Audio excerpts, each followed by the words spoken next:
ചില ചിത്രങ്ങൾ ഭവനത്തിൽ പോസിറ്റീവ് എനർജി നിറയ്ക്കും.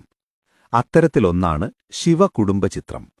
ശിവം എന്നാൽ മംഗളം എന്നാണർത്ഥം.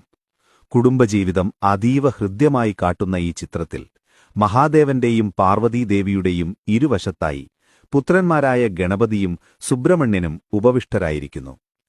ശിവകുടുംബം മംഗളമാണ്.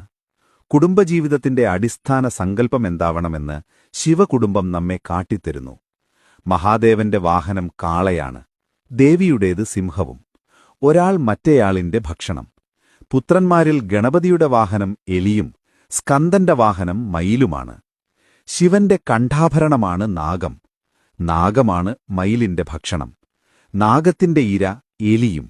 എന്നിട്ടും അവ ഒന്നിച്ചു ജീവിക്കുന്നു. ശിവകുടുംബം വൈവിധ്യമുള്ളതാണ്. എന്നാൽ ഐക്യത്തിന്റെയും യോജിപ്പിന്റെയും ചൈതന്യം നിലനിൽക്കുന്നു. കുടുംബജീവിതത്തിന്റെ പവിത്രത എടുത്തുകാട്ടുന്ന ഈ ചിത്രം ഭവനത്തിൽ ഐശ്വര്യം പ്രദാനം ചെയ്യും. ശിവകുടുംബചിത്രം പൂജാമുറിയിലോ പ്രധാന വാതിലിനഭിമുഖമായോ വയ്ക്കണം. ചിത്രം വച്ചാൽ മാത്രം പോരാ, ദിനവും ശിവകുടുംബ വന്ദന ശ്ലോകം ചൊല്ലി ഭക്തിപൂർവം നമസ്കരിക്കണം.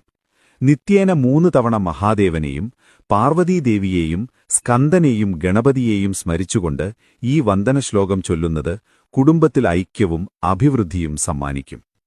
കുടുംബാംഗങ്ങൾ തമ്മിലുള്ള സ്വരചേർച്ചയില്ലായ്മ പരിഹരിക്കാൻ ഒരു മാർഗവുമാണിത്.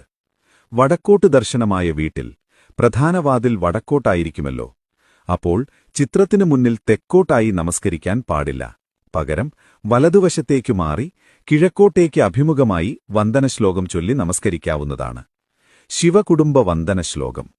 വന്ദേ ഗിരീശം ഗിരിജാസമേതം കൈനാസശൈലേന്ദ്രഗുഹാഗൃഹസ്ഥം അംഗേ നിഷണേന വിനായനേക സ്കന്ദേന ചാത്യന്തസുഖായമാനം.